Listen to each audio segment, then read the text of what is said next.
Vamos falar agora da inclinação. A inclinação na coluna lombar é um movimento que acontece mais ou menos de 20 a 30 graus para cada um dos lados. Lembrando, por que isso acontece se nós temos um plano facetário voltado mais no plano sagital? Porque ele não é diretamente nesse plano, ele tem uma leve inclinação e permite que um nível e o outro façam esse deslocamento nesse plano.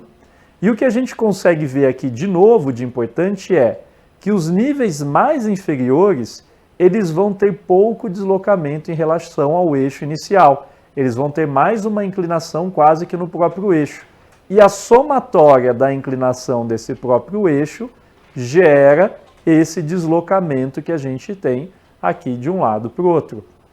Então, o movimento de inclinação acontecendo dessa forma. Uma outra coisa que a gente tem que levar em consideração, olhando essa imagem, é que os níveis inferiores sofrem também menos deslocamento porque tem a adição daqueles dois ligamentos iliolombares, que acabam sendo fontes de maior estabilidade do segmento e podem vir a ser motivos para ter menos movimento. Então, essa visão da nossa inclinação, que, de novo, ela vai acontecer junto com a coluna torácica e ajustes pélvicos. Quando a gente pensa no movimento de inclinação, quando a gente pede para uma pessoa fazer, normalmente ela inclina para o lado e tem uma tendência a querer tirar a perna de apoio contralateral do chão para conseguir mais movimento. Então a pelve, ela tem que ser o ponto fixo para que aconteça o meu movimento de inclinação. Na tentativa de ir mais, eu faço o movimento de querer abrir essa minha perna, que é um movimento que não é o natural, que não vai ser o que a gente deseja. E o que acontece ali na nossa articulação? Uma maior sobrecarga de um lado, o fechamento da articulação facetária de um lado e a abertura da articulação facetária do outro, o movimento contrário. Na flexão, os dois se abrem, na extensão, os dois se fecham. Na inclinação, um se fecha e o outro se abre. Então, quando a gente conversou sobre a sobrecarga da faceta articular, quando uma pessoa que tem uma dor porque sobrecarrega na extensão, quando a gente faz a inclinação, a gente vai sobrecarregar somente um lado e não vai sobrecarregar o outro. Outra coisa que nós vamos ter o ajuste também são dos forames. Quando se inclina para o lado direito, o lado côncavo sendo direito, o forame desse lado se fecha e o contralateral se abre. Se nós tivermos alguma obstrução desse canal, existe uma tendência de melhora do espaço quando eu inclino para o lado contralateral. Significa que vai melhorar a dor? De novo, depende. Depende do que a pessoa estiver apresentando na sua frente e não o que é esperado. O principal para se pensar é o seguinte: não queiram que o paciente se adapte ao que você quer. É você que tem que se adaptar ao aluno que está ali na frente. Ai, dói quando eu faço flexão. Não tem que doer quando você faz flexão, não. Pode fazer. A pessoa está te falando. Tá ali, tá nítido. Ah, mas esse movimento não sobrecarrega. Esse movimento não sobrecarrega dentro de um conhecimento de biomecânica normal. Nas adaptações daquela pessoa durante a vida toda, pode ser que aquilo gere a dor dela, ela está te contando. Se você não respeitar, você tem chance de levar uma piora da dor e perder essa pessoa de fazer um treinamento seguro com você. Então, qual é o segredo? No meu ponto de vista, como eu acho que as coisas têm que ser, respeitando o que o aluno está te falando. Dói quando eu faço isso? Por mais sem sentido que seja, respeita. Você que tem que tentar entender por que aquilo faz sentido e não julgar sem sentido. A rotação, como eu disse para vocês, é um movimento que não acontece de maneira natural na coluna lombar. A orientação facetária não facilita para que aconteça esse movimento de rotação. Vamos criar um sistema com duas vértebras lombares. Tá? Então, pensem, se elas estivessem no plano sagital, o que nós teríamos? O movimento onde uma articulação se afasta da outra na flexo-extensão. O que seria a rotação?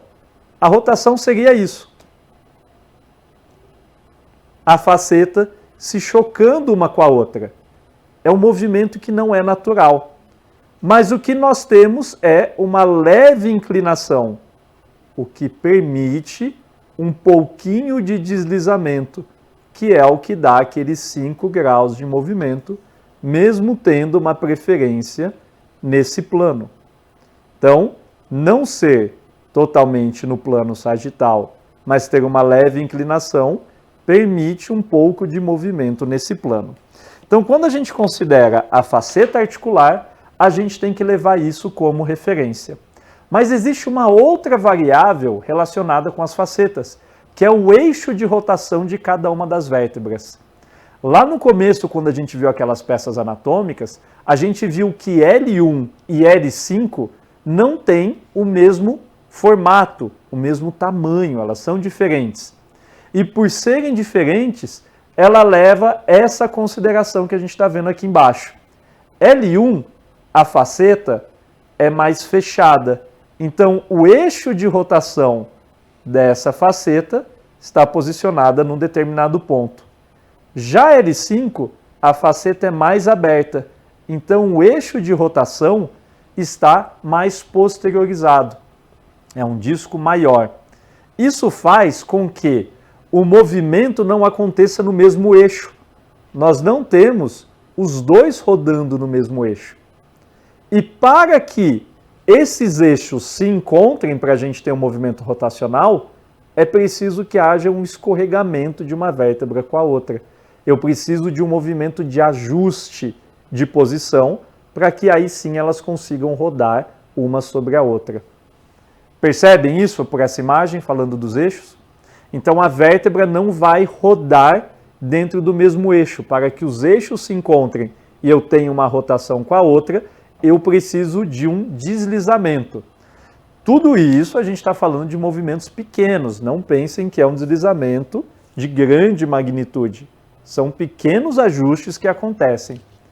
Mas esse pequeno ajuste de uma vértebra se deslizar em relação à outra gera tensão em uma outra estrutura que não está representada aqui, que é o disco intervertebral. Vamos devagar. Eu estou dizendo que uma vértebra não está no mesmo eixo que a outra. Para acontecer a rotação, eu preciso alinhar um eixo com o outro. Para alinhar um eixo com o outro, eu preciso de um leve deslizamento. Só que quando eu faço esse deslizamento, eu coloco tensão no disco. Tensão em qual sentido? Tensão no escorregamento. Mas quando eu coloco tensão no disco, eu automaticamente já deixo o meu sistema mais tenso. E qual era a característica que acontecia no disco quando eu fazia a rotação? Tensionava ele como a torção de um pano. Então vamos tentar representar isso aqui para ficar um pouco mais simples. Tá? Eu tenho uma vértebra que está aqui, com o seu eixo de movimento de rotação aqui. A vértebra de baixo, ela é maior e o eixo de movimento está aqui. Para que esse movimento aconteça, eu preciso ajustar os dois movimentos. Só que quando eu trago esse pequeno ajuste aqui, eu tensiono as fibras do disco. Essas fibras se tensionando é uma maneira de restringir movimento. E quando eu faço a rotação dessa vértebra em relação a essa, o que acontece? Mais tensão nas fibras. Então eu parto de um tecido que já estava tensionado e a rotação precisa gerar mais tensão. Então o disco também é um fator restritivo para a rotação lombar. Porque o ajuste de rotação e o deslizamento que precisa acontecer, ele coloca uma dupla tensão no disco. Então não é só a faceta, mas sim o tensionamento de disco associado. Vamos usar aqui a referência. A gente tem aqui os dois corpos vertebrais com o disco no meio. Esses dois corpos vertebrais, no momento de rotação um com o outro, gera automaticamente um tensionamento das fibras do meu anel fibroso, como se fosse o torcer de uma toalha. Só que, para acontecer a rotação lombar, que é o que eu estou falando agora, eu tenho eixos diferentes de uma vértebra com a outra. Então, além dessa torção, acontece um leve cisalhamento, que eu estou exagerando aqui. Então, eu tensionei as fibras com a rotação e eu tensiono mais ainda com o cisalhamento. Então, são duas forças que fazem com que o disco tenha muita tensão e esse aumento de tensão passa a ser um fator restritivo. É igual eu ter uma corda que eu puxo ela só para cima.